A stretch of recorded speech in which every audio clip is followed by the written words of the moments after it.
ನನಗೆ ಬಹಳಷ್ಟು ಹೃದಯ ಅಂತಕ್ಕಂಥದ್ದು ಕೂಡ ತುಂಬಿ ಬರ್ತಾ ಇದೆ. ಈ ರೀತಿ ವ್ಯವಸ್ಥೆಗಳಿದ್ದಾಗ, ಇಂಥ ಜಯಂತಿಗಳನ್ನ ಮಾಡಿದಾಗ ನಮ್ಗೆ ಎಲ್ಲೋ ಒಂದ್ ಕಡೆ ಖುಷಿ ಮತ್ತು ಸಂತೋಷ ಅಂತಕ್ಕಂಥದ್ದು ಕೂಡ ಆಗ್ತಾ ಹೋಗ್ತದೆ. ಹಾಗಾಗಿ ಈ ಕಾರ್ಯಕ್ರಮವನ್ನ ಬಹಳ ಅಚ್ಚುಕಟ್ಟಾಗಿ ನಮ್ಮ ತಾಲೂಕಿನ ದಂಡಾಧಿಕಾರಿಗಳಾಗಿರ್ತಕ್ಕಂಥ ನಾಗರಾಜ್ ಕೆ ಸರ್ ಅವರು ಬಹಳ ನೀಟಾಗಿ ಬಹಳ ಸ್ವಚ್ಛಂದವಾಗಿ ಈ ಕಾರ್ಯಕ್ರಮವನ್ನ ಆಯೋಜನೆ ಮಾಡಿದ್ದಾರೆ. ಹಾಗಾಗಿ ನಾನು ಮೊದಲಿಗೆ ಅವರಿಗೆ ಅಭಿನಂದನೆಗಳನ್ನ ಸಲ್ಲಿಸಲಿಕ್ಕೆ ಇಷ್ಟಪಡ್ತಾ ಇದ್ದೇನೆ.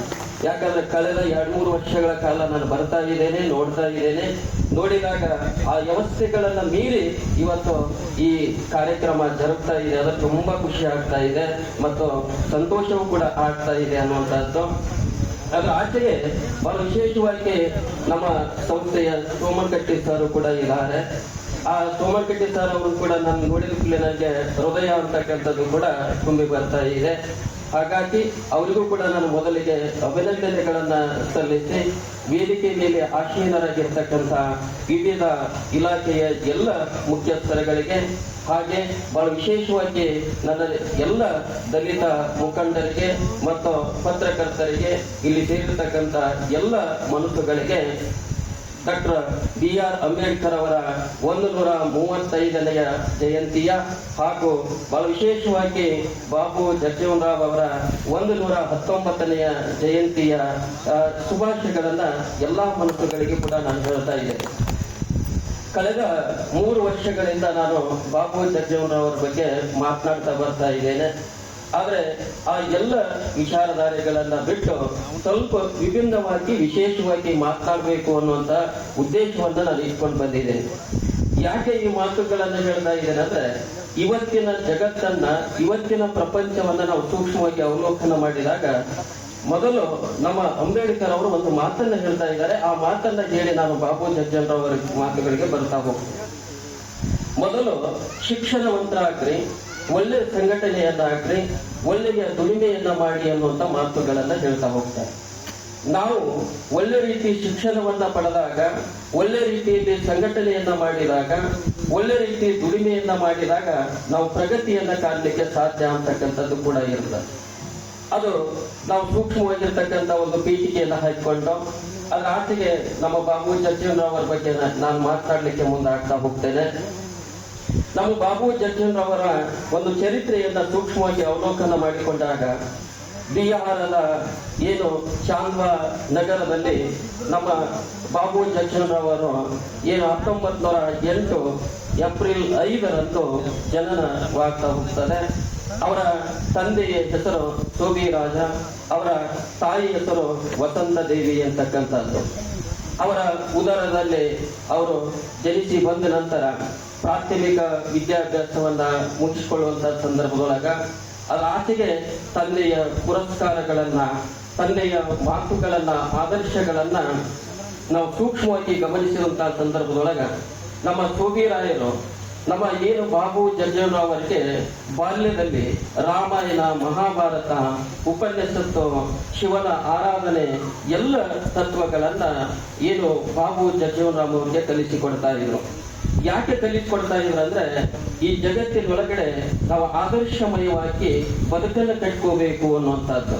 ಜಗತ್ತಿನಲ್ಲಿ ಏನೇ ಇರ್ತದೆ, ಅವು ಯಾವ ವಿಚಾರಧಾರೆಗಳಿಗೆ ನಾವು ತಲೆಯನ್ನ ಕೆಡಿಸಿಕೊಳ್ಳದೆ ನಾವು ನೈತಿಕವಾಗಿ, ಸಾಮಾಜಿಕವಾಗಿ ವಿಚಾರಧಾರೆಗಳನ್ನ ಮಾಡಿದಾಗ ನಮಗೆ ರಾಮಾಯಣ, ಮಹಾಭಾರತ, ಉಪನ್ಯಾಸಗಳು ನಮ್ಮ ಬದುಕನ್ನ ರೂಪಿಸಿಕೊಳ್ಳಲಿಕ್ಕೆ ಒಂದು ಸಾಧ್ಯ ಆಗುವುದನ್ನ ನಾವು ನೋಡ್ತಾ ಹೋಗ್ತೀವಿ. ಈ ಸೂಕ್ಷ್ಮವಾದಂತಹ ವಿಚಾರಗಳನ್ನ ಬಾಬು ಜಗಜೀವನರಾಮ್ ಅವರಿಗೆ ಅವರ ತಂದೆ ಬಾಲ್ಯದಲ್ಲಿ ಇರಬೇಕಾದಂತಹ ಸಂದರ್ಭದೊಳಗ ಬಿತ್ತನೆಯನ್ನ ಮಾಡಿರ್ತಕ್ಕಂಥದ್ದನ್ನ ನಾವು ನೋಡ್ತಾ ಹೋಗ್ತೀವಿ. ಅದು ಅವರ ಬದುಕಿನ ಉದ್ದಕ್ಕೂ ಕೂಡ ಒಂದ್ ಕಡೆ ಏನು ನಾವು ನಮ್ಮ ಬಾಬು ಜಗಜೀವನರಾಮ್ ಅವರ ಏನು ಚರಿತ್ರೆಯನ್ನ ಅವಲೋಕನ ಮಾಡುವಂತ ಸಂದರ್ಭದೊಳಗ 2 ರೀತಿಯಲ್ಲಿ ಅವಲೋಕನ ಮಾಡ್ಲಿಕ್ಕೆ ಸಾಧ್ಯ ಇದೆ. ಸ್ವತಂತ್ರದ ಪೂರ್ವದ ಹಿನ್ನೆಲೆ ಅಂತಕ್ಕಂಥದ್ದು, ಸ್ವತಂತ್ರದ ನಂತರ ನಮ್ಮ ಬಾಬು ಜಗಜೀವನರಾಮ್ ಅವರ ಜೀವನ ಹೇಗಿತ್ತು ಅನ್ನೋದನ್ನ ಸ್ವಲ್ಪ ನಾವು ಸೂಕ್ಷ್ಮವಾಗಿ ಅವಲೋಕನ ಮಾಡಬೇಕಾಗ್ತದೆ.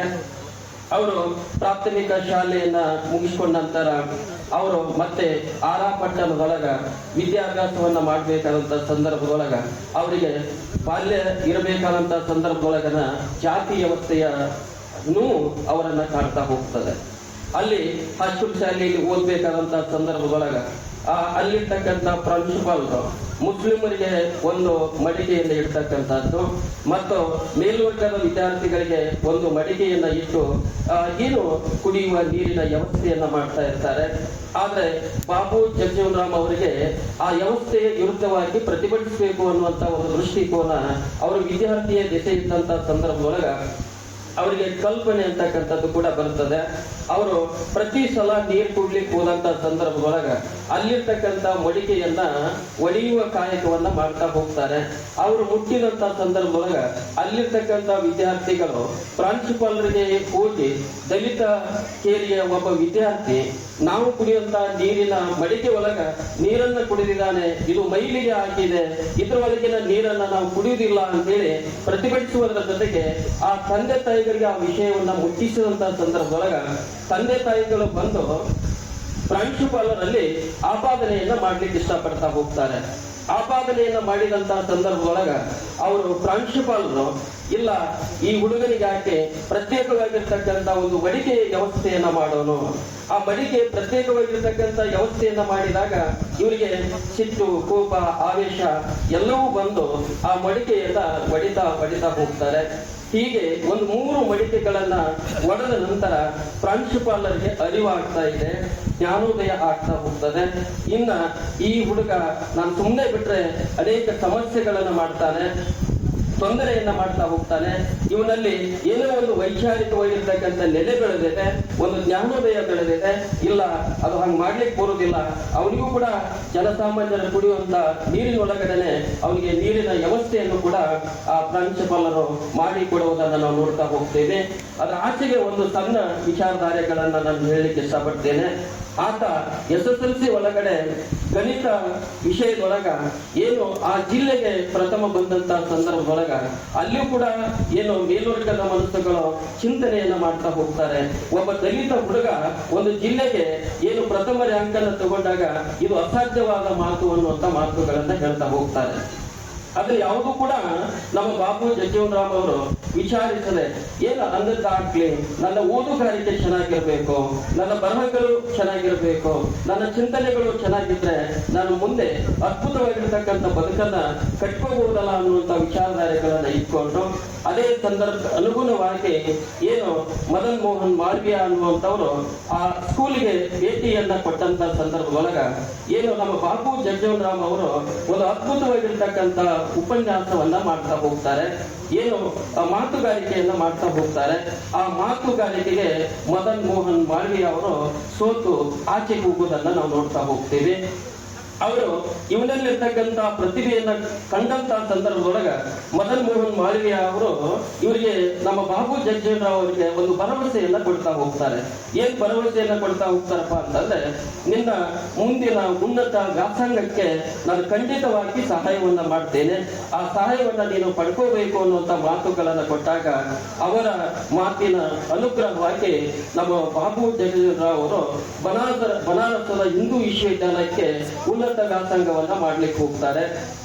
ಬನಾರಸದ ಹಿಂದೂ ವಿಶ್ವವಿದ್ಯಾಲಯಕ್ಕೆ ಹೋದಂತಹ ಸಂದರ್ಭದೊಳಗ ಅಲ್ಲೂ ಕೂಡ ಇವರು ಸಾಕಷ್ಟು ಜಾತಿ ವ್ಯವಸ್ಥೆಯ ನೋವುಗಳನ್ನ ನಮ್ಮ ಬಾಬೂಜಿ ಅಂತಕ್ಕಂಥವ್ರು ಅನುಭವಿಸ್ತಾ ಹೋಗ್ತಾರೆ. ಅಲ್ಲಿಯೂ ಕೂಡ ಇವರಿಗೆ ಯಾವುದೇ ನೆಲೆಗಳಿರುವುದಿಲ್ಲ.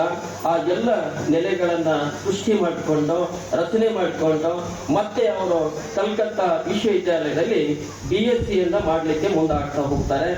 ವಿಶೇಷವಾಗಿ ನಮ್ಮ ಕಲ್ಕತ್ತಾ ನಗರ ಅವತ್ತಿನ ಕಾಲಘಟ್ಟದೊಳಗ ಬಹಳಷ್ಟು ಹೋರಾಟದ ಕಾರ್ಮಿಕರ ಚಳುವಳಿಗೆ ಮುನ್ನುಡಿಯನ್ನ ಬರೀತಕ್ಕಂತ ಒಂದು ಅದ್ಭುತವಾಗಿರ್ತಕ್ಕಂಥ ನಾಡು ನಮ್ಮ ಕಲ್ಕತ್ತಾ ನಾಡು ಅಂತಕ್ಕಂಥದ್ದು. ಹಾಗಾಗಿ ಅಲ್ಲಿ ಹೋದಂತ ಸಂದರ್ಭದೊಳಗ ಅನೇಕ ಕಾರ್ಮಿಕರ ನೋವುಗಳನ್ನ ಬವಣೆಗಳನ್ನ ನಮ್ಮ ಏನು ಬಾಬೂಜಿ ಅವರು ತಮ್ಮ ಚಿಕ್ಕ ವಯಸ್ಸಿನಲ್ಲಿ ಅವರ ಕಷ್ಟಗಳನ್ನ ಅವರ ತಲ್ಲಣಗಳನ್ನ ಆಲಿಸುವ ಕಾಯಕವನ್ನ ಮಾಡ್ತಾ ಹೋಗ್ತಾರೆ. ಅನೇಕ ಏನು ಪೌರ ಕಾರ್ಮಿಕರಿರ್ಬೋದು, ಅದ್ರ ಆಚೆಗಿರ್ತಕ್ಕಂಥ ಅನೇಕ ಮನಸ್ಸುಗಳನ್ನ ಸಂಘಟಿಸುವಂತ ಕಾಯಕವನ್ನ ಬಾಬು ಜಗಜೀವನರಾಮ್ ಅಂತಕ್ಕಂಥವ್ರು ಮಾಡ್ತಾ ಹೋಗ್ತಾರೆ.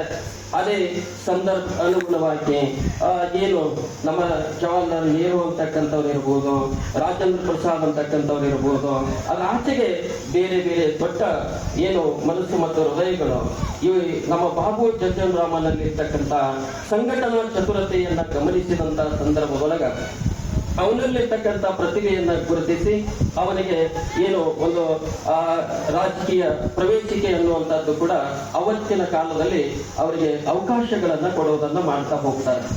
ಅವಾಗ ಈತ ಸುಮಾರು ಒಂದು 50,000 ಜನರನ್ನ ಸೇರಿಸುವಂತ ಕಾಯಕವನ್ನ ಮಾಡ್ತಾ ಇರ್ತಾನೆ. ನೋಡಿ, ಜನರನ್ನ ಸೇರಿಸೋದು ಅಷ್ಟು ಸುಲಭ ಅಂತಕ್ಕಂಥದ್ದು ಕೂಡ ಇರುವುದಿಲ್ಲ. ಆದ್ರೆ ಅಂದಿನ ಕಾಲದೊಳಗ ನಮ್ಮ ಕಲ್ಕತ್ತಾ ನಗರದೊಳಗ ಏನು ಕಾರ್ಮಿಕರನ್ನ ಸುಮಾರು 50,000 ಜನರನ್ನ ಒಂದೇ ವೇದಿಕೆ ಒಳಗಡೆ ನಮ್ಮ ಬಾಬೂಜಿಯವರು ಸೇರಿಸುವಂತ ಕಾರ್ಯಕ್ರಮವನ್ನ ಮಾಡ್ತಾ ಹೋಗ್ತಾರೆ. ಇದನ್ನ ನೋಡಿದಾಗ ಮುಂದೆ ಬಾಬೂಜಿ ಅವರು ಬಹಳ ಅದ್ಭುತವಾಗಿರ್ತಕ್ಕಂಥ ವ್ಯಕ್ತಿ ಆಗಬಹುದಲ್ಲ ಅಂತ ತಿಳ್ಕೊಂಡು ಅವ್ರಿಗೂ ಕೂಡ ರಾಜಕೀಯ ಪ್ರವೇಶಗಳನ್ನ ಕೊಡ್ತಾ ಹೋಗ್ತಾರೆ. ಆದ್ರೆ ಆತ ಆರಂಭದೊಳಗ ಕೇವಲ 28 ವಯಸ್ಸು ಇರುತ್ತದೆ. 28 ವಯಸ್ಸಿದ್ದಂತ ಸಂದರ್ಭದೊಳಗ ಇವರು ಆಯ್ಕೆ ಆದಂತ ಸಂದರ್ಭದೊಳಗ ಇಡೀ ದಲಿತ ಸಮುದಾಯದೊಳಗ ಹಿರಿಯ ಸಣ್ಣ ವಯಸ್ಸಿನ ಸಂಸದರಾಗಿ ಇವರು ಆಯ್ಕೆ ಆಗ್ತಾ ಹೋಗ್ತಾರೆ. ಅವಾಗ ಎಲ್ಲರೂ ವಿಚಾರಗಳನ್ನ ಮಾಡಿ ಇವರಿಗೆ ಸಚಿವ ಸ್ಥಾನವನ್ನ ಕೊಡಬೇಕು ಅನ್ನುವಂತ ಒಂದು ದೃಷ್ಟಿಕೋನ ಬಂದಾಗ ನಮ್ಮ ದಲಿತ ಸಮುದಾಯದೊಳಗ ಅನೇಕ ಹಿರಿಯರು ಇರ್ತಾರೆ. ಬಾಬು ಜಗಜೀವನರಾವ್ ಇನ್ನೂ ಚಿಕ್ಕವರಿದ್ದಾರೆ, ಅವರಿಗೆ ಮುಂದೆ ಅವಕಾಶಗಳು ಸಿಗ್ತಾ ಹೋಗ್ತವೆ. ಅದನ್ನ ತಪ್ಪಿಸಿ ಮತ್ತೆ ಬೇರೆಯವರಿಗೆ ಕೊಡುವುದನ್ನ ನಾವು ನೋಡ್ತಾ ಹೋಗ್ತೇವೆ. ಅದೆಲ್ಲವೂ ಗತಿಸಿ ಹೋದ ನಂತರ ಇವರು ಆರಂಭದೊಳಗ ನಮ್ಮ ರಾಜಕೀಯ ಹಿನ್ನೆಲೆಗಳನ್ನ ನಾವು ಅವಲೋಕನ ಅಂತಕ್ಕಂಥದ್ದು ಮಾಡಿದಾಗ ಮೊದಲು ಕಾರ್ಮಿಕ ಸಚಿವರಾಗಿ ಕೆಲಸ ಮಾಡೋದನ್ನ ನಾವು ನೋಡ್ತಾ ಹೋಗ್ತೀವಿ. ಅವತ್ತಿನ ಕಾಲಘಟ್ಟದೊಳಗಡೆ ಕಾರ್ಮಿಕರ ಭವನೆಗಳೇನಿದಾವೆ, ಅವರ ನೋವುಗಳೇನಿದಾವೆ, ಆ ನೋವುಗಳಿಗೆ ಆ ಭವನೆಗಳಿಗೆ ಸಂಬಂಧಪಟ್ಟಿರತಕ್ಕಂಥ ಅದ್ಭುತವಾಗಿರ್ತಕ್ಕಂಥ ಕಾನೂನುಗಳನ್ನ ಯಾರಾದ್ರೂ ಈ ಜಗತ್ತಿನೊಳಗೆ ಜಾರಿಗೆ ತಂದಿದ್ರಂದ್ರ ಅದು ಬಾಬೂಜಿ ಅಂತಕ್ಕಂಥದ್ದನ್ನ ನಾವು ಮರಿಲಿಕ್ಕೆ ಹೋಗ್ಬಾರ್ದು. ಹಾಗಾಗಿನೇ ನಾವು ಇವತ್ತು ಹಸಿರು ಕ್ರಾಂತಿಯ ಹರಿಕಾರ ಅಂತೇಳಿ ಕರೀತಾ ಹೋಗ್ತೀವಿ. ಇರಲಿ, ಅದ್ರ ಆಚೆಗೆ ನಮ್ಮ ಬಾಬು ಜಗಜೀವನರಾಮ್ ಅವರು ಕಾರ್ಮಿಕರಿಗಾಗಿಯೂ ಕೂಡ ಒಳ್ಳೆಯ ಕಾನೂನುಗಳ ತಂದದ್ದಕ್ಕಾಗಿ ಕಾರ್ಮಿಕ ಕಾಯ್ದೆಯ ಶಿಲ್ಪಿ ಅಂತೇಳಿ ಕೂಡ ನಮ್ಮ ಬಾಬು ಜಗಜೀವನರಾಮ್ ಅಂತ ಕರೀತಾ ಹೋಗ್ತೀವಿ. ಅಂದ್ರೆ ಕಾರ್ಮಿಕ ಕಾಯ್ದೆಗಳ ಶಿಲ್ಪಿ. ನೋಡಿ, ಅವತ್ತಿನ ಸಂದರ್ಭದೊಳಗ ಸಾಕಷ್ಟು ನೋವುಗಳಿರ್ತಾವಲ್ವ, ಅವರಿಗೆ ವಿಮಾ ಯೋಜನೆ ಅಂತಕ್ಕಂಥದ್ದಿರಬಹುದು, ಅಥವಾ ಒಂದು ನಿರ್ದಿಷ್ಟವಾದಂತ ವೇತನವನ್ನ ನೀಡುವುದಿರಬಹುದು, ಎಲ್ಲ ವಿಚಾರಧಾರೆಗಳನ್ನ ಅದ್ಭುತವಾಗಿರ್ತಕ್ಕಂಥ ರೀತಿ ಒಳಗ ನಮ್ಮ ಬಾಬು ಜಗಜೀವನರಾವ್ ಅವರು ಅವತ್ತಿನ ಕಾಲದಲ್ಲಿ ತಂದುಕೊಡುವಂತ ಕಾರ್ಯಕ್ರಮವನ್ನ ಮಾಡಿದ್ರು. ಅದಕ್ಕಿಂತ ಪೂರ್ವದಲ್ಲಿ ನಮ್ಮ ಸ್ನೇಹಿತರು ಕೂಡ ನಂತರ ಮಾತನಾಡಬಹುದು. ನಮ್ಮ ಡಾಕ್ಟರ್ BR ಅಂಬೇಡ್ಕರ್ ಅವರು ಕೂಡ ಬಾಬು ಜಗಜೀವನರಾವ್ ಅವರು ಕಾರ್ಮಿಕ ಸಚಿವರಾಗೋಕ್ಕಿಂತ ಪೂರ್ವದಲ್ಲೇ ಅವರು ಕಾರ್ಮಿಕ ಸಚಿವರಾಗಿ ಕೂಡ ಕೆಲಸ ಮಾಡಿರ್ತಾರೆ. ಅವರಲ್ಲಿ ಕೂಡ ಒಳ್ಳೆ ವಿಚಾರಧಾರೆಗಳಿರ್ತಾವೆ. ಆ ಎಲ್ಲ ವಿಚಾರಧಾರೆಗಳನ್ನ ಕೂಡ ನಮ್ಮ ಬಾಬು ಜಗಜೀವನರಾಮ್ ಅವರು ತೆಗೆದುಕೊಳ್ತಾ ಹೋಗ್ತಾರೆ. ಹೀಗಾಗಿ ಅದಕ್ಕೆ ಸಂಪೂರ್ಣವಾಗಿರ್ತಕ್ಕಂಥ ಜೀವವನ್ನ ತುಂಬುವ ಕಾರ್ಯಕ್ರಮವನ್ನ ನಮ್ಮ ಬಾಬು ಜಗಜೀವನರಾಮ್ ಅಂತಕ್ಕಂಥವ್ರು ಮಾಡಿದ್ದಾರೆ.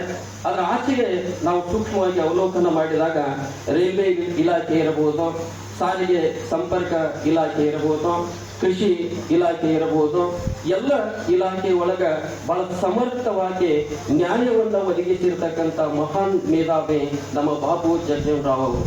ಅದಕ್ಕಾಗಿ ಅವತ್ತಿನ ಕಾಲಘಟ್ಟದೊಳಗ ನಾವು ಸೂಕ್ಷ್ಮವಾಗಿ 67, 68 ಗಮನಿಸಿದಂತ ಸಂದರ್ಭದೊಳಗ ದೇಶದೊಳಗ ಆಹಾರದ ಸಮಸ್ಯೆ ಇದ್ದಂತ ಸಂದರ್ಭದೊಳಗ ಶ್ರೀಮತಿ ಇಂದಿರಾ ಗಾಂಧಿ ಅವರು ನಮ್ಮ ಬಾಬು ಜಗಜೀವನರಾಮ್ ಅವರನ್ನ ಕೇಳ್ತಾ ಹೋಗ್ತಾರೆ.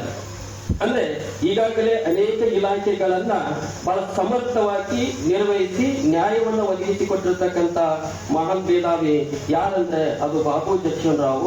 ಹಾಗಾಗಿ ಅವರಿಗೆ ಹೆಚ್ಚುವರಿಯಾಗಿ ನೀವು ಹಸಿರು ಏನು ಕೃಷಿ ಇಲಾಖೆಯನ್ನ ಕೊಡ್ರಿ, ಅವರು ಕೃಷಿ ಇಲಾಖೆಯನ್ನು ಕೂಡ ಬಹಳ ನೀಟಾಗಿ ಸ್ವಚ್ಛಂದವಾಗಿ ಒಂದು ಅದ್ಭುತವಾಗಿರ್ತಕ್ಕಂಥ ಕ್ರಾಂತಿಯನ್ನ ಮಾಡ್ತಾರೆ ಅನ್ನುವಂಥ ಮಾತುಗಳನ್ನ ಹೇಳ್ತಾ ಹೋಗ್ತಾರೆ. ಅವರ ಆದೇಶದ ಮೇರೆಗೆ ಬಾಬು ಜಗಜೀವನರಾಮ್ ಅವರು ಕೂಡ ಏನು ಕೃಷಿ ಇಲಾಖೆಯನ್ನ ವಹಿಸಿಕೊಳ್ತಾ ಹೋಗ್ತಾರೆ. ಕೃಷಿ ಇಲಾಖೆಯನ್ನ ವಹಿಸಿಕೊಂಡಂತ ಸಂದರ್ಭದೊಳಗ ರೈತರಿಗೆ ಬೇಕಾಗಿರ್ತಕ್ಕಂಥ ಸಬ್ಸಿಡಿಯ ಯೋಜನೆಗಳಿರಬಹುದು, ಅವರಿಗೆ ಬೀಜ ಗೊಬ್ಬರಗಳಿರಬಹುದು, ಒಳ್ಳೆಯ ಸ್ಥಳೀಯ ಬೀಜಗಳನ್ನ ಕೊಡುವಂತ ಕಾಯಕವನ್ನ ಮಾಡಿದಂತ ಸಂದರ್ಭದೊಳಗ ಒಳ್ಳೆಯ ಹೈನುಗಾರಿಕೆ ಇರಬಹುದು, ಅಥವಾ ದ್ವಿದಳ ಧಾನ್ಯಗಳನ್ನ ಬೆಳೀತಕ್ಕಂಥದ್ದು ಇರಬಹುದು, ಭತ್ತ ಇರಬಹುದು, ಗೋಧಿ ಇರಬಹುದು, ರಾಗಿ ಇರಬಹುದು, ಎಲ್ಲ ಏನು ಫಸಲುಗಳನ್ನ ಬೆಳೆಯುವುದರ ಮೂಲಕವಾಗಿ ಅವತ್ತಿನ ಕಾಲಘಟ್ಟದೊಳಗ ಹಸಿರು ಕ್ರಾಂತಿಯನ್ನ ಸೃಷ್ಟಿ ಮಾಡಿರ್ತಕ್ಕಂಥ ಮಹಾನ್ ಮೇಧಾವಿ ನಮ್ಮ ಬಾಬು ಜಗಜೀವನರಾಮ್ ಅಂತಕ್ಕಂಥವ್ರು. ನೋಡಿ, ಅದರ ಜೊತೆಗೆ ಹೈನುಗಾರಿಕೆಗೂ ಕೂಡ ಒಳ್ಳೆಯ ಉತ್ತೇಜನವನ್ನ ಕೊಟ್ಟು ಕೃಷಿಯನ್ನ ಕೊಟ್ಟು ಅವತ್ತಿನ ಕಾಲದೊಳಗ ದೆಹಲಿ ಒಳಗ ಮದರ್ ಡೈರಿ ಅನ್ನುವಂತ ಒಂದು ಅದ್ಭುತವಾಗಿರ್ತಕ್ಕಂಥ ಡೈರಿಯನ್ನ ನಮ್ಮ ಬಾಬು ಜಗಜೀವನರಾಮ್ ಅವರು ಅವತ್ತಿನ ಕಾಲಘಟ್ಟದೊಳಗ ಸ್ಥಾಪನೆ ಮಾಡಿ ಆಚೆ ಕೂಗಿದ್ದನ್ನ ನಾವು ನೋಡ್ತಾ ಹೋಗ್ತೀವಿ. ಅವರ ಎಲ್ಲ ವಿಚಾರಧಾರೆಗಳ ಮೂಲಕವಾಗಿಯೇ ಇವತ್ತು ನಾವು ಅನೇಕ ವಿಚಾರಧಾರೆಗಳನ್ನ ಕಾಣುವುದನ್ನ ನಾವು ನೋಡ್ತಾ ಹೋಗ್ತೀವಿ.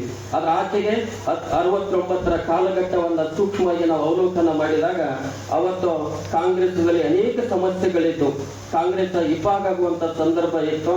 ಅಂತಹ ಸಂದರ್ಭದೊಳಗ ಬಾಬು ಜಗಜೀವನರಾಮ್ ಅವರಿಗೆ ಕಾಂಗ್ರೆಸ್ ಅಧ್ಯಕ್ಷೀಯ ಒಂದು ಸ್ಥಾನಮಾನವನ್ನ ಕೂಡ ಕೊಟ್ಟು ಅವರನ್ನ ಗೌರವಿಸುವಂತ ಕೆಲಸಗಳನ್ನ ಕೂಡ ಮಾಡಿದ್ದಾರೆ.